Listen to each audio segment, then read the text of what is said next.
Republican leaders following Donald Trump's autocratic tendencies are validating and reinforcing his violent and anti-democratic ways on such a grand scale. Hello everybody, welcome back for this week's edition of Wacky Moments of Leftist Extremism. I'm your resident samurai, Jonah Lackey, filling in once again for Eric Shiner. Really quick, if you're on YouTube, make sure you like, comment, subscribe, and if you're on Rumble where they don't censor us, hit that plus button. Those are the best ways to make sure these videos reach more people. You can follow us on Facebook, Twitter, TikTok, and if you like the work we do here at the MRC, please consider donating at mrc.org/donate, since we are a nonprofit and we couldn't keep these videos coming without support from viewers like you.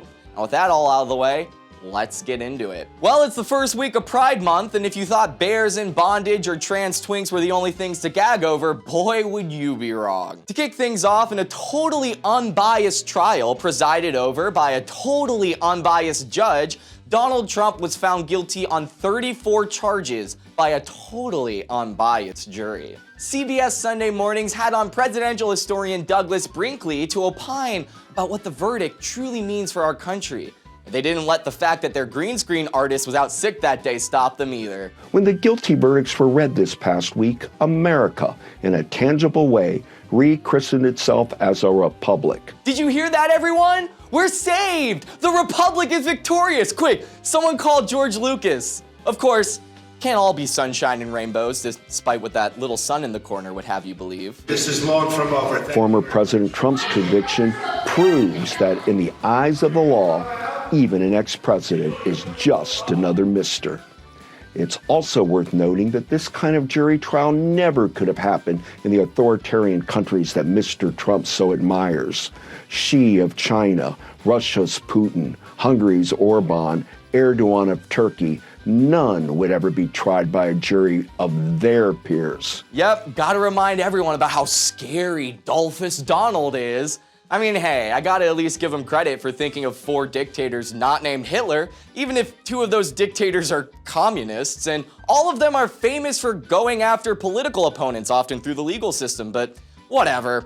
Everyone knows you can't be evil without also being a conservative, so we'll let that assumption slide. Old Dougie here wasn't the only one throwing a Fearmonger festival. Hakeem Jeffries appeared on Meet the Press this week in an attempt to break the Guinness World Record for most consecutive uses of extreme MAGA Republicans in a single response.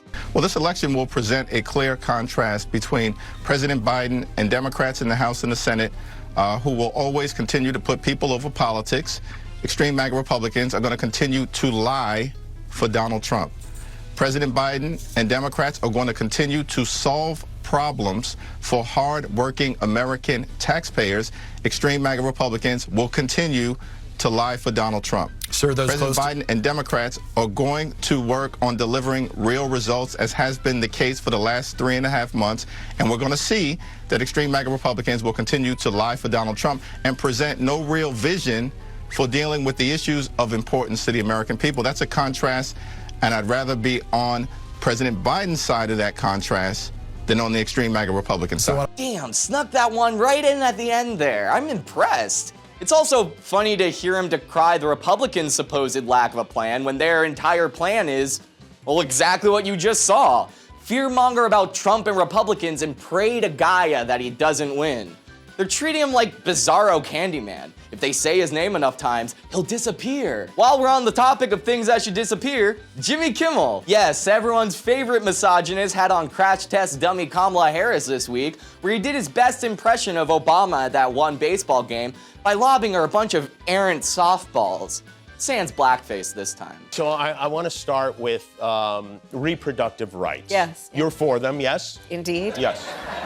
I had a feeling I knew that about you. I learned a little bit about you beforehand. You know, Roe versus Wade, we know what happened with the Supreme Court. It is this something that you ever imagined would happen in your lifetime? I can feel my brain cells abandoning ship. While it's fun to point and laugh at these two tools, I do want to draw specific attention to Harris's answer. The vast majority of Americans certainly believe in a woman's right to choose, and especially, I think it's 88%, support access to contraception. Well, in our history, look at the Dred Scott decision. I mean, this is not the first time that we know the court can make decisions that violate the civil rights of the people. For those of you who fell asleep during history class, the Dred Scott decision was an 1857 Supreme Court decision that upheld slavery in the US and denied African Americans legal citizenship. So, according to Kamala Harris, the Supreme Court giving back the power of abortion to the states, not even banning it, is the same thing as the Supreme Court telling Missourians that they had a constitutional right to own other people. Yes, really. Switching gears a bit, yesterday was the 80th anniversary of D-Day, the largest seaborne invasion in history that directly led to the ending of World War II. It's a day of remembrance, respect, a time to ponder about who we are as a country, how far we've come, and where we're going. With all that in mind, what do you think MSNBC's Morning Joe used this time to talk about?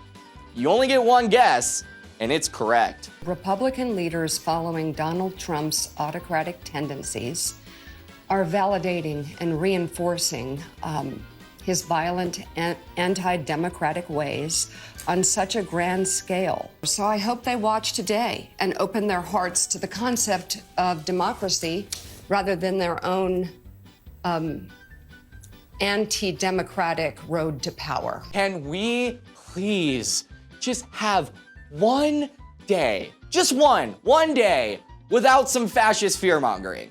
I asked Mika if maybe she could open her heart to the concept of actual journalism, but, well, Well, that would be wonderful if it would occur, Mika, but I kind of doubt it will occur. in other news, Dr. Anthony I Am the Science Fauci appeared before Congress to answer questions about his handling, quote unquote, of COVID-19. And by answer, I of course mean allegedly lie under oath, but that's not really important. What is important is how The View decided to react to these hearings. Yes, our friends over there had an interesting take on the whole situation. People like Marjorie Taylor Greene and other people need to start doing the work of the people as opposed to try to send these messages. They say that they cannot find out what happened here in the United States in terms of the origin of COVID. Well, maybe because the origin wasn't in this country. Maybe it was in another country, and maybe they need to now start looking for other countries. Can we point this other thing out? Yeah. Whoa, careful there, Joy. You're starting to sound like a dangerous alt-right conspiracy theorist with talk like that, but I mean, hey, better late than never.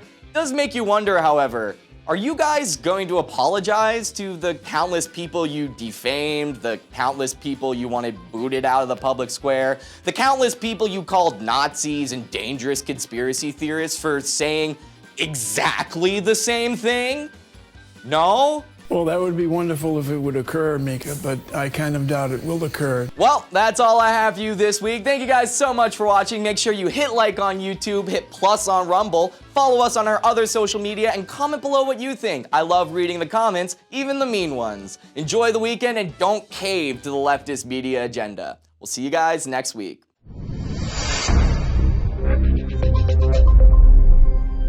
I want to invite you as my guest on a very special, once-in-a-lifetime, 7-day post-election cruise in the Caribbean.